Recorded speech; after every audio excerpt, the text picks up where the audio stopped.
Olá, meu nome é Maria Letícia, sou do terceiro BDS da Escola Técnica Estadual Miguel Arraes de Alencar. Hoje vamos realizar um documentário com a temática O Lugar Onde Vivo, das Olimpíadas de Língua Portuguesa, proposto pela professora de Língua Portuguesa Ana Maria Carpegiani. Iremos falar sobre o município de Timbaúba, especificamente a origem da Vila Cruangi. Por volta de 1750, começaram a fixar-se nas terras do atual Engenho Nova Sintra os primeiros colonizadores. Deste núcleo inicial não se tem referência. Eles podem ter vindo tanto do engenho Tejucupapo, Goiânia, como também do núcleo habitacional Igaraçu, ambos de origem do período colonial.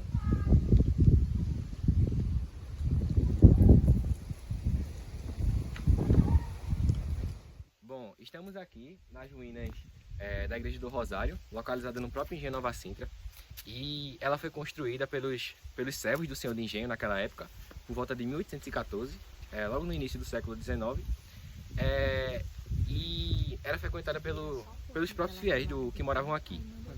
Por volta de 1850, tinha uma moça, que o nome dela porventura era Rosário. Em questão de ser devota a Nossa Senhora, o nome dela era Rosário.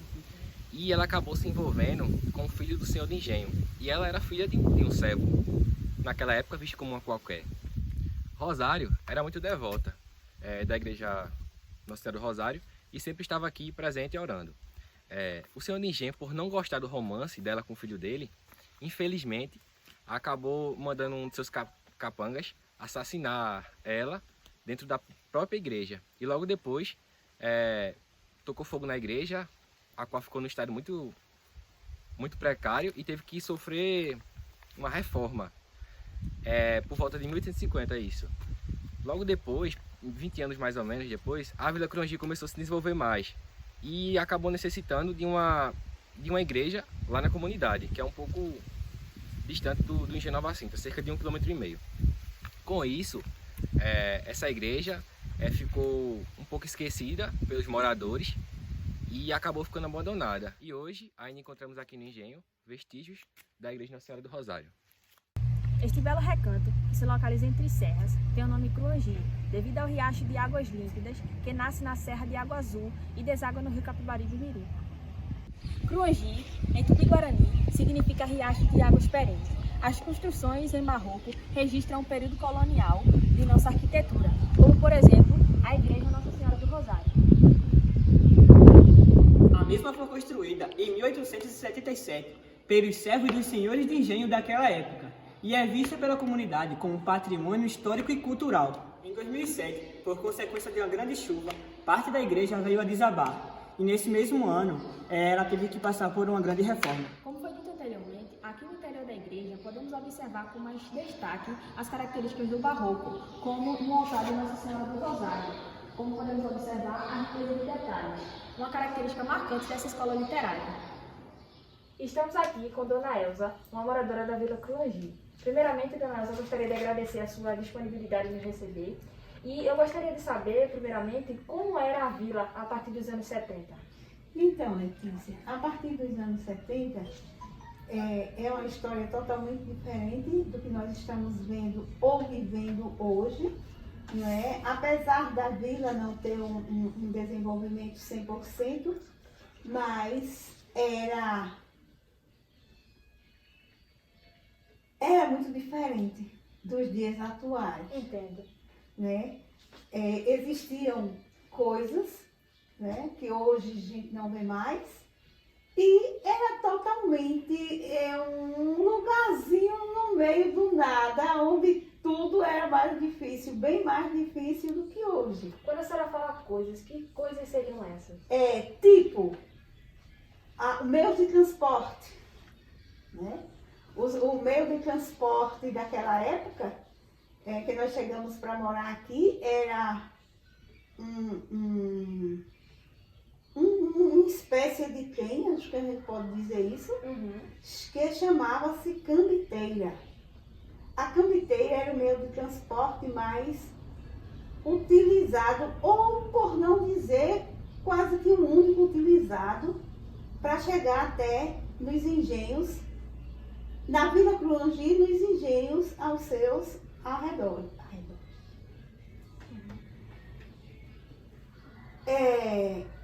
Então, os animais, os cavalos, as pessoas iam muito à feira em Timbaúba com os seus animais, os seus cavalos, com os caçoais.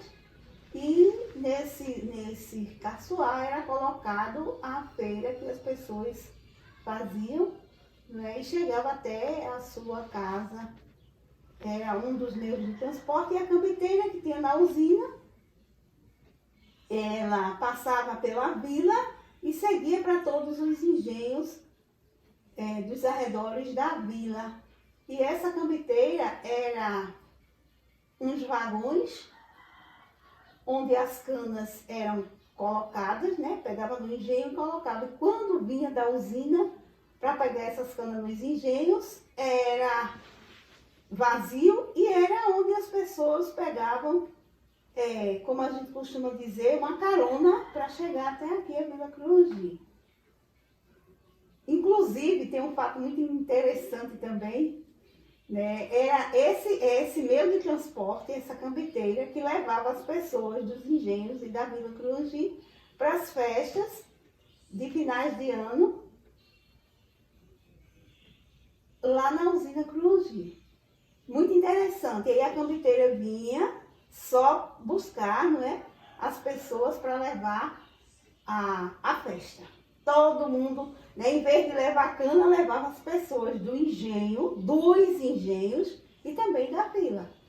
E essa cambiteira só voltava da usina para trazer as pessoas às 6 horas da manhã. Imagina o que é você vir de uma festa às 6 horas da manhã com o sol praticamente, não é, nas alturas, e aí você vinha da festa cansado, com sono.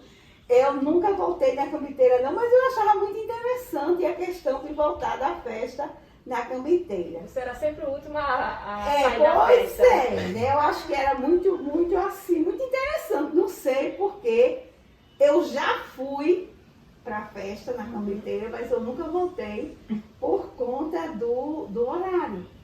Isso é um fato que ficou e que eu acho, né, bem relevante para a situação da época que a gente viveu. Faz parte, né? Faz parte da cultura da vila, da história da vila. Uhum.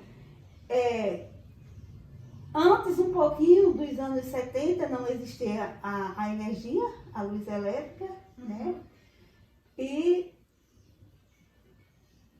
quando nós chegamos para morar aqui na vila, já existia, só na rua. Nas casas dos moradores, não. Existiam apenas 4 casas com energia. Todas as outras casas eram com a luz do candeeiro, da lamparina do candeeiro, não sei bem, não sei o que.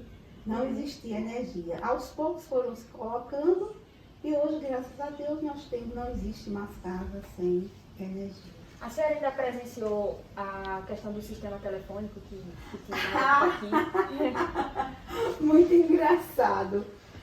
Nós tínhamos fora da vila uma casa que chamava-se a Casa do Telefone. Uhum. Você não tinha acesso com a cidade, você não tinha acesso com nada, a não ser com a usina Cruangi.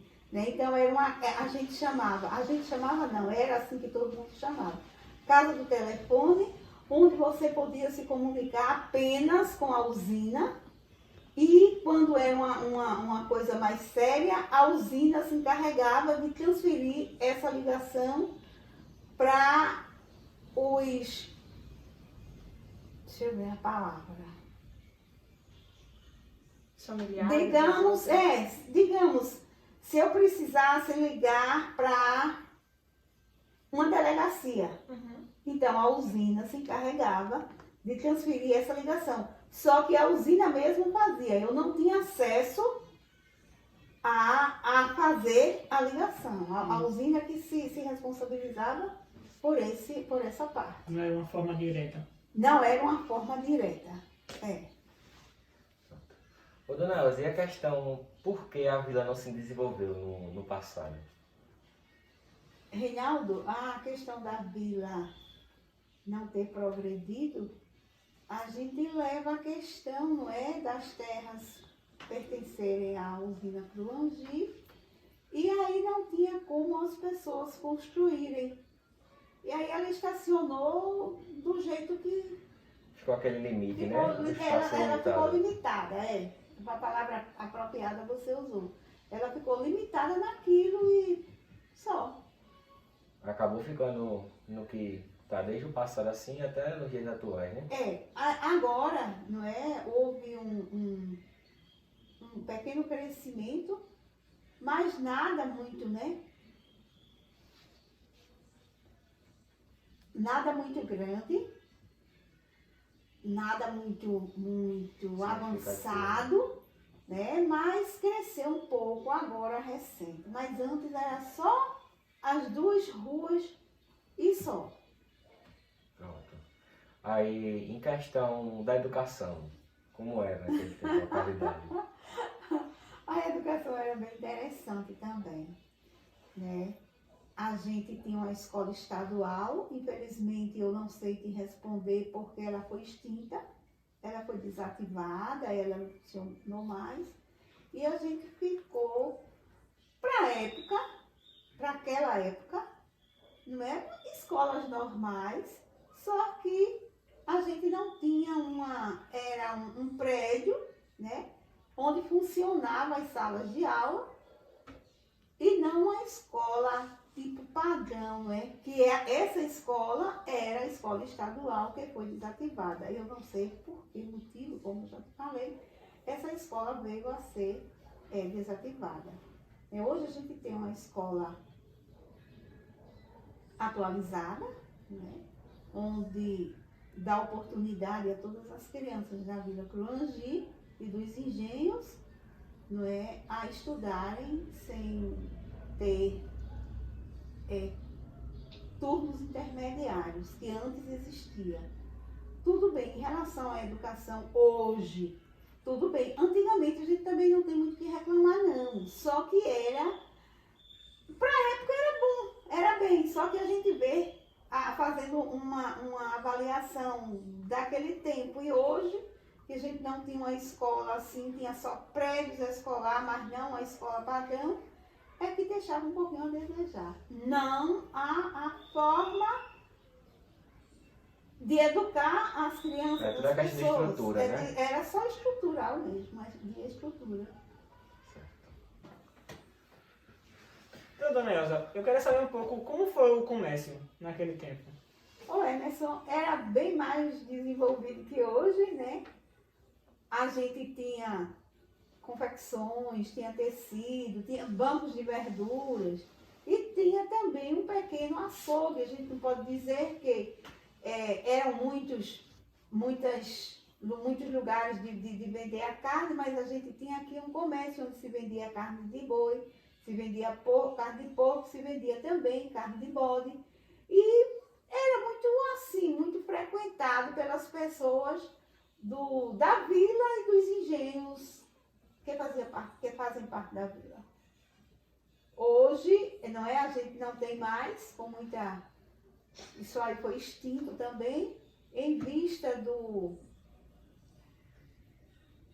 Quando os transportes foram surgindo a Timbaúba, as pessoas começaram a fazer as feiras em Timbaúba e as compras aqui também foram diminuindo e aí não deu mais para as pessoas venderem as carnes aqui.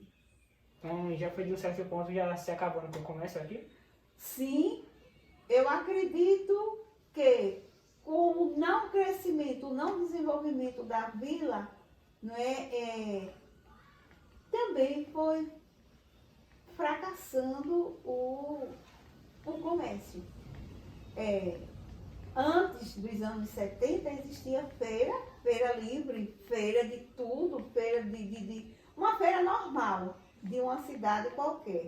Depois que Mocós e Timbaúba se desenvolveu, aqui a tendência foi a diminuir, a ficar extinto várias coisas. Acabou parando de, como é que eu posso dizer, circular por essa área? Sim, sim. Ficou, tá? Vai. Queria de novo agradecer, Dona Elza, por ter disponibilizado a sua casa e nos ter ajudado, né, com a nossa entrevista. Emerson, eu que agradeço, não é, por você ter proporcionado para mim, não é, esse momento tão prazeroso de tê-los comigo, não é, não só você, mas toda a sua equipe, para a gente recordar um pouquinho de como era a nossa comunidade da Vila Cruanjinho. Eu irei falar sobre a economia de Timbaúba. Em meados do século XX, a economia de Timbaúba ela se baseava na área da rede e dos calçados. Por esse motivo, Timbaúba foi conhecida como a cidade das redes e dos calçados. Nos dias de hoje, ainda existe essa área, mas foram acrescentadas mais 2 áreas, que foi a agricultura como a principal plantio, a cana-de-açúcar, e a pecuária como a principal criação bovina e suína. Bem, meu nome é Pedro Lima e estou aqui para falar sobre um evento cultural da cidade de Timbaúba, que é o Boi de Carnaval. Bem, vou falar um pouco sobre a organização do evento. Tudo começa quando chega no período de Carnaval, os 3 dias. Na cidade de Timbaúba reúne-se bois tanto municipais quanto das determinadas variadas regiões das outras cidades vizinhas. E nisso eles se reúnem dentro das ruas de Timbaúba e assim exibem os mais diversos modelos do folclore. Bem, basicamente o funcionamento para o Boi de Carnaval é que é um grupo de meninos onde eles andam pelas ruas de Timbaúba e dançam, cantam batucadas, tocam batucadas e tudo mais. E ao chegar em determinadas casas, 2 meninos que vão mais à frente do que o grupo, que é o mestre e o contramestre, eles controlam o ritmo por um apito. Ou seja, ao apitar, eles acabam por um momento, a batucada do grupo, esse grupo se reúne e ao apitar novamente, o grupo volta com a batucada. E assim eles recebem gratificações de moedas por isso. Irei falar um pouco sobre alguns bois de buzina que fazem parte da cultura timbaubense. Para dar início, temos o boi rubro-negro. Foi criado por Daniel Ferreira da Silva, no Alto da Independência. Ultrapassou seus 50 anos de fundação e foi considerado o boi mais antigo da cidade. Temos também o boi de trigo, inicialmente chamado de boi trovoada. Foi fundado em 1980 por Rosenildo José da Silva e possui 13 títulos de campeão. Para dar continuidade, temos o boi surpresa, que já venceu vários concursos. Ele tem endereço na Rua da Cruz e foi fundado em 2005 por seu Dedé e Dona Maria José. Tem também o boi 19, que vive nas ruas do INSS. Foi fundado em 1985 e hoje tem como seu organizador Marcelo. E para encerrar, temos o boi coração, que foi criado por volta dos anos 50 por 2 irmãos, Bitanta e Nelsinho. Porém, a história desse boi não termina por aí não. Ele possui uma curiosidade um tanto interessante, que é contada por Dierson Leal. Ele disse que certo ano, Nelsinho decidiu confeccionar um boi diferente de todos aqueles que já existiam. Então, esse boi foi confeccionado lentamente durante todo o ano. E quando finalmente chegou o grande dia, sábado de Zé Pereira, dia do boi sair, um monte de gente ansiosa esperando, orquestra tocando, fogos e tudo mais. Quando chegou na hora de tirar o boi de dentro de casa, a frustração veio. O boi era 3 vezes maior que a passagem da porta. E no meio daquela confusão toda, alguém deu a ideia de remover o telhado da casa. E essa ideia foi adotada. Nelsinho, então, removeu o telhado da sua casa e passou o carnaval todo com a sua sala descoberta. Mas o boi saiu. Bem, sabemos a importância que o boi teve e tem na nossa região. A arte popular timbaubense existe, e não só isso. Ela é vigorosa e autêntica. como provam a tradição dos bois de carnaval.